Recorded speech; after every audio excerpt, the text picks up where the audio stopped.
Tapos at around 6:50, tinawag na naman ako parehas na nurse. Iggy, I need your help. Can we go to room 79? Diyos ko, magko-confirm na naman. Patay na naman. Sabi ko, lako, nataon sa iyo eh. Dalawang patay. Ha? Pero comfort care naman yung pangalawa. Yun talaga naghihintay na lang graduate.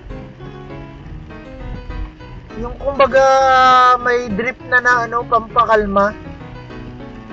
Yung para hindi siya makaramdam ng ano, ng pain or anything.